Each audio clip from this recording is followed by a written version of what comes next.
Well, there was a dad that was very old school, and he kept all of his money in his underwear drawer. And one day, his son bought him a personal safe in the shape of a paint can with a false bottom so he could keep his money well hidden in the workshop instead. So later he asked his mom if Dad was using it. Oh, yeah, she said. He put his money in it the same day you gave it to him. And the son gloated. No burglar would ever think to look on the work shelf. And his mom replied, they won't have to. He keeps the paint can in his underwear drawer.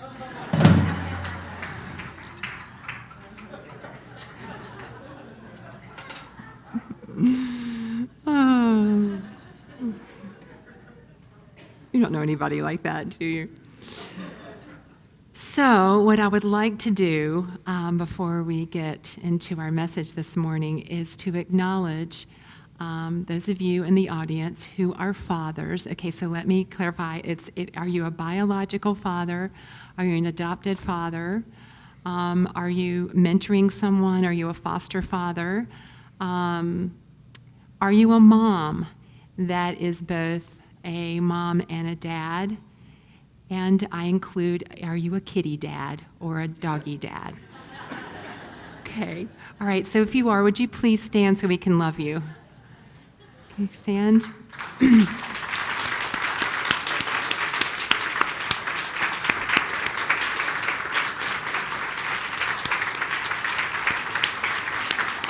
can be seated. Thank you. Thank you so much for the loving presence you are on this earth. We honor you today, and really every day.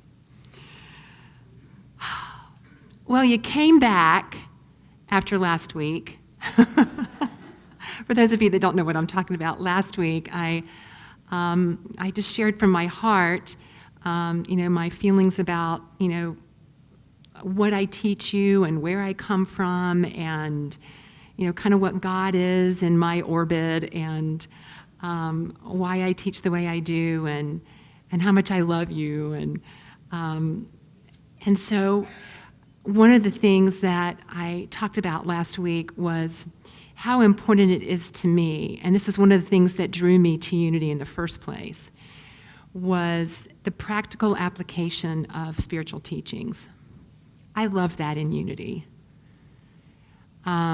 Sometimes I think what we can do in Unity, though, is, and in everything, how we learn something new is through our intellect first, right? And study is a beautiful thing, and SEE was, again, we had 41 students here, and it was just glorious to see people's lights turning on and to see people in this learning environment. And the one thing that I am really passionate about is integrating what we learn, whether it's a Bible class, Jane teaches wonderful Bible classes, whether it's metaphysics or whatever it is that when we learn it and it comes in our brain and we work with it, that we integrate it as best we can into our hearts. And then we can live it. Because to me, if it stays up here, it's just not as powerful and effective than if when we integrate it and it gets in ourselves and we live it. And so today it felt like a kind of a continuance of that, with this whole idea of putting our mind and our heart, and especially around Father's Day, because we talk about the different spheres of the brain and how left brain people are more analytical and rational, and they're the ones we go to screaming when our computer's like, help. And we're so grateful for them, Keith. And right-brained people that are more, feeling. And even in metaphysical Bible, when we look at metaphysically interpreting scriptures, which means just, going deeper beyond the literal, women represent the nurturing side and males represent the more thinking side. And I think that's a little unfair because here on Father's Day, when I look out in the audience and I see the men that stood up, the ones that I know, they are loving hearts on legs, expressing as dads. Yeah, you're loving hearts on legs. You are. So, and I also, Unity has 5 basic principles, and I could do a whole talk on that, but really quickly, God is, or however way you want to look at that, where there's, this field of infinite life and possibility. That's the first principle. The second is that we are divine. The third principle is thoughts held in mind produce after their kind, so within, whatever you're thinking shows up out here. The fourth is prayer and meditation is our way to remember and know what we are. And the fifth principle is, I love this one, and it fits today, along with the third, is that it's not enough to keep it up here. We got to live it. And so that third principle, too, is thoughts held in mind. Well, we get to also include feelings. Thoughts and feelings held in mind, produce after their kind. Last week after service, some people were talking about the 4T Prosperity class. If you've taken that, it's a 12-week prosperity class created by a minister named Stretton Smith. And one of the activities he gives you over this 12-week class is to affirm every day, twice a day, 100 times each, I am prosperous, I am prosperous, I am prosperous, I am prosperous. Thinking that if you just repeat it enough, you're going to get it. But what I want to suggest is that until we put our mind in our heart, meaning until we integrate that statement with our feeling nature, because, we can affirm, I am prosperous, I am prosperous, I am prosperous, I am prosperous all day, but if we have the feeling of unworthiness, undeserving, if we're fearful, those feelings cancel that out. And so when we can put that affirmation into our heart of, yeah, I do deserve, I am worthy, I am truly prosperous, that's when life opens up for us. So I wanted to share with you a little bit of science today, and many of you might be familiar with this, and we'll integrate it. But so there are those 2 hemispheres of the brain, right? Well, scientists have found a third hemisphere, and that hemisphere is the heart. The heart actually has its own intelligence, and there was a book written by scientist and cell biologist Bruce Lipton, who's also very committed to integrating science and spirituality. And he co-wrote the book Spontaneous Evolution with a man named Steve Behrman. And they described research done in the 1970s by 2 physiologists who found that the heart has its own independent nervous system, which they call the brain of the heart. Their studies show that the heart does not automatically obey the brain's messages, but instead interprets neural signals and responds according to the individual emotional state at the time. Pretty cool, huh? The heart has its own logic. The heart is very much alive, and ancient cultures have known this for a long, long time, that the heart has a wisdom and a consciousness within itself.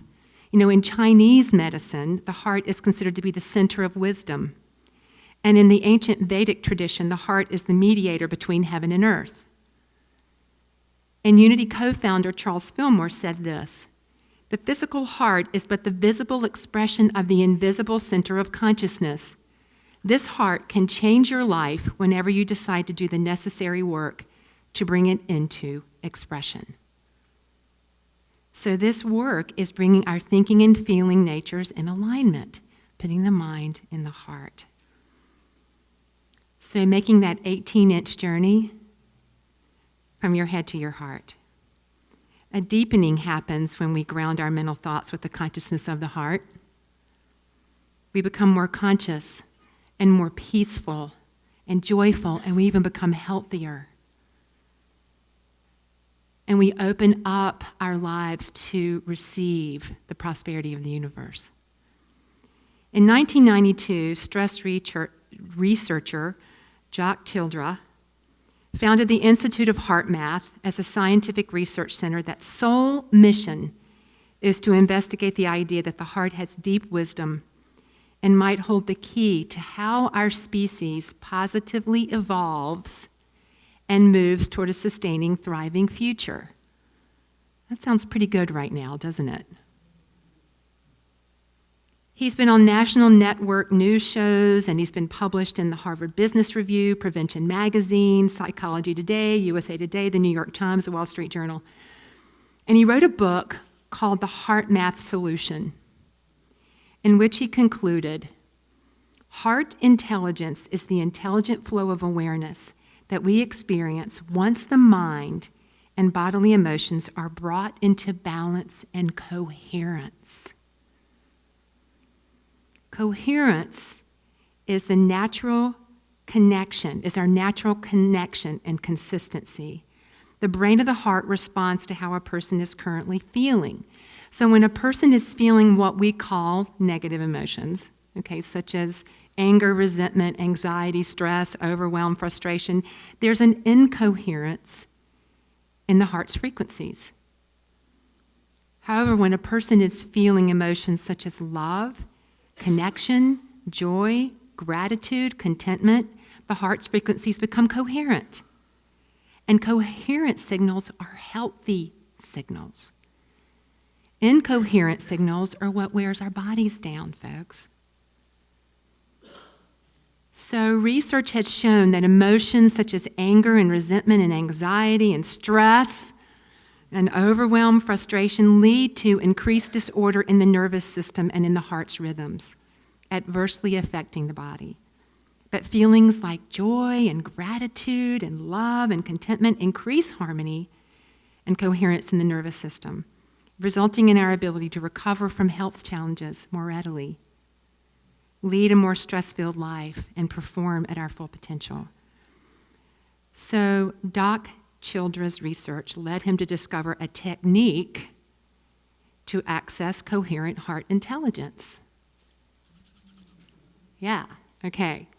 So I'm going to explain it, and then we're going to do it, okay?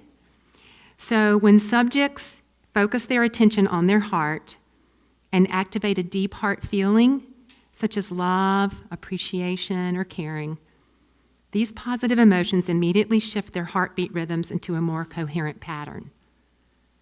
This increase in coherence begins a surge of activity that radiates throughout your whole body, informing your organs and your brain.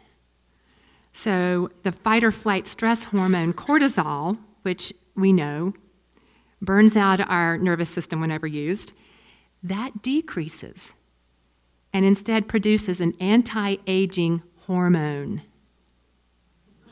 I'll have some of that. So our nervous system calms down and our stress response is deactivated. And get this, I love this. The electromagnetic field of the heart is 5,000 times more powerful than the brain's electromagnetic field.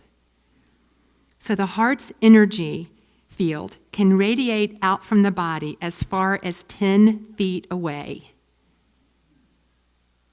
So the next time you're in the grocery store and you're really ticked off with the person in the line, of 10 items or less, and you're in a hurry, try zapping them not with negative stuff, with some love.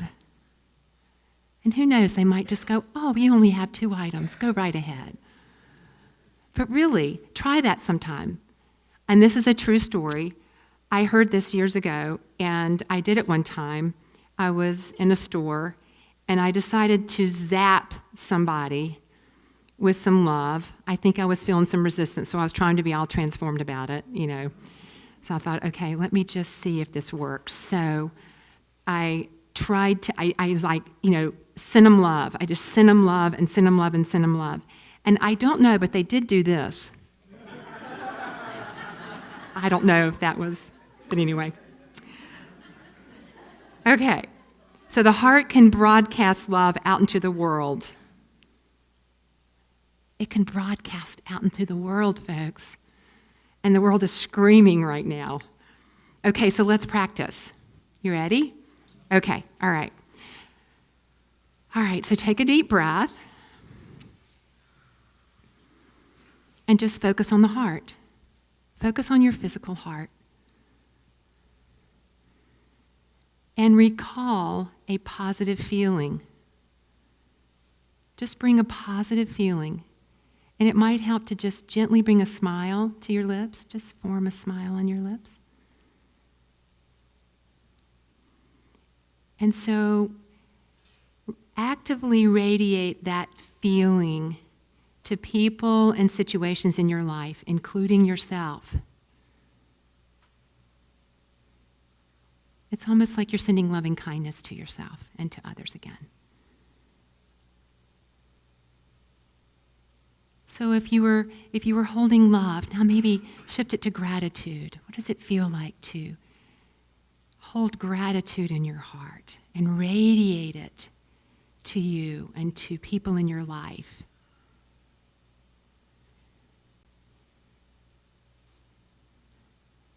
So notice how do you feel? Just take a moment to just, how do you feel right now as you hold a positive feeling in your beautiful heart and you just imbue it into your body, into your cells, and into people in your life, into this room? I know you can't see you right now, but there are so many smiles on your faces. It's really beautiful. So just know that what you're doing right now creates sustained coherence. It's beneficial for health, emotional balance. It enhances your relationship with your heart and heart feelings. It creates renewal. And if you want, you can just stay here. You do not have to come out of this at all. Yeah. So Stretton Smith, who wrote the 4T Prosperity, said, "When you are deliberately and consciously expressing from your heart, you cannot think lack, nor can you think limitation of any kind." Okay, so just take a deep breath. And so this week, I just invite you at any time of the day, if something catches up to you, that catches you off guard, like a news headline, if you're on Facebook, something just, if there's a diagnosis, if there's fear, if there's overwhelm, I just invite you to just immediately pause and put your mind in your heart and recall a positive feeling, radiate that feeling to you, to the situation, and resolve as best you can just to stay centered in your heart and just notice your experience. And folks, you can do this in a matter of seconds. Just something catches you off guard, take a deep breath, recall a positive feeling, put your mind in your heart.